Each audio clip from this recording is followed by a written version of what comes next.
इस क्वेश्चन में हमसे बोला जा रहा है कि पॉइंट्स ए और पॉइंट्स बी के बीच का इक्विवेलेंट रेजिस्टेंस क्या है। देखिए, सबसे पहले हम ये देखते हैं कि क्या ये नेटवर्क जो हमें दिया गया है उसमें सारे रेजिस्टेंस हमारे काम के हैं या उनमें से कुछ ही हमारे काम के हैं। आप जानते हैं कि जो रेजिस्टेंस किसी सर्किट को कंप्लीट होने में कोई रोल प्ले नहीं करते हैं वो रेजिस्टेंस नेगलेक्ट कर दिए जाते हैं, क्योंकि उनका उस इक्विवेलेंट सर्किट को बनाने में कोई रोल नहीं होता।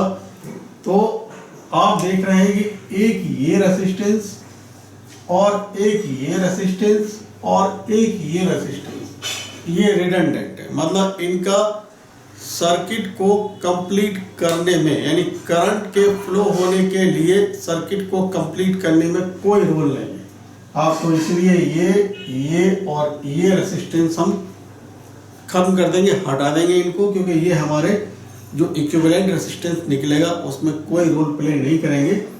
तो मैं क्या करता हूँ, इनको तो मैंने सर्किल कर दिया, हटा देंगे। इसके अलावा अभी कुछ रेजिस्टेंस और हैं जिनका सर्किट में लग तो रहा है रोल है, लेकिन वास्तव में उनका भी कोई रोल नहीं है। मैं वर्ड यूज कर रहा हूँ, हमें देखने से लग रहा है कि कोई रोल है लेकिन वास्तव में कोई रोल नहीं है।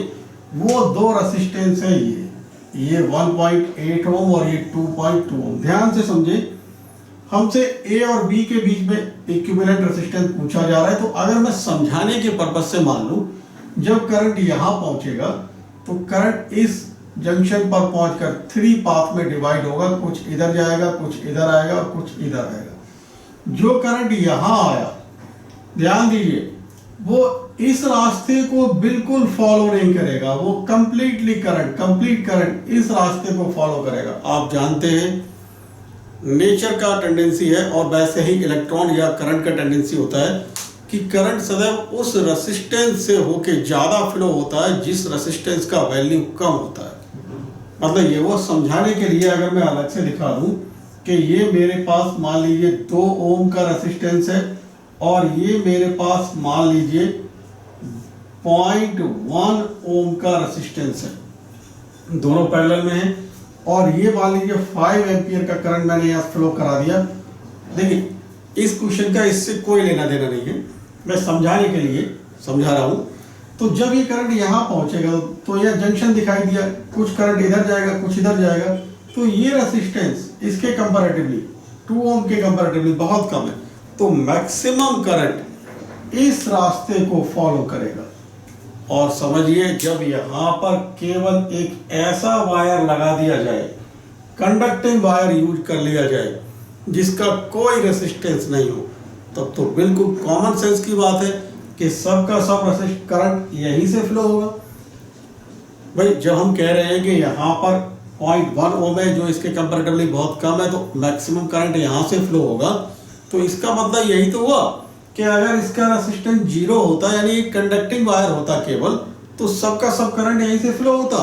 और इसके पीछे लॉजिक ये है क्योंकि दोनों पैरेलल में, आप जानते हैं V/IR होता है, V पैरेलल में यानी पोटेंशियल डिफरेंस सेम, तो I आ जाएगा V/R, यानी हम कह दें I inversely proportional to R। इसीलिए मैंने कह दिया, जब I inversely proportional to R है, मैं इधर लिख देता हूं I inversely proportional to R, यानी R का वैल्यू जितना कम I का वैल्यू उतना ही ज़्यादा। इसलिए मैंने कह दिया 0.1 ओम की वैल्यू 2 ओम के कंपैरेटिवली बहुत कम है, इसलिए मैक्सिमम करंट यहीं से फ्लो होगा।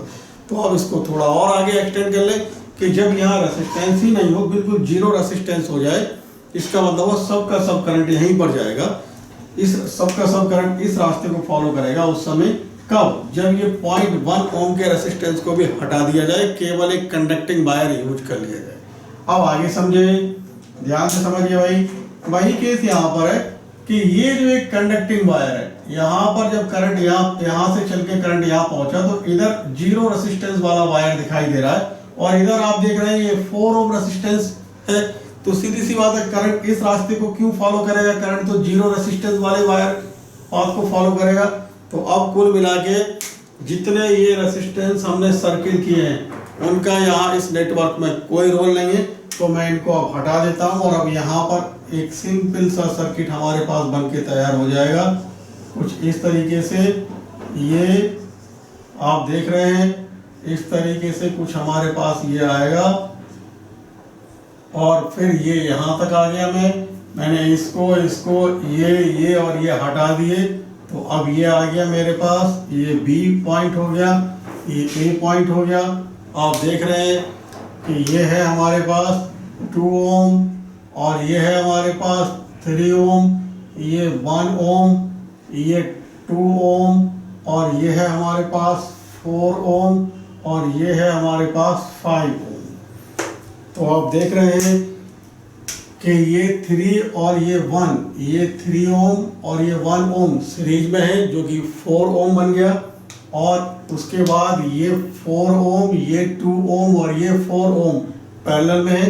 तो मैंने कुछ इस तरीके से इनको बंद कर दिया और इसका रेसिस्टेंस मैं निकाल रहा हूँ, तो वो आ जाएगा मेरे पास 1/4 प्लस ये और ये 1/2 और ये 3 और ये 4 ओम बन गया, ये 1/4 तो 1/r आ गया आपके पास 4, 1 + 2 + 1 यानी 1/r आ गया आपके पास 4/4 यानी 1, कुल मिला के हम कहें r आ गया हमारे पास 1 ओम।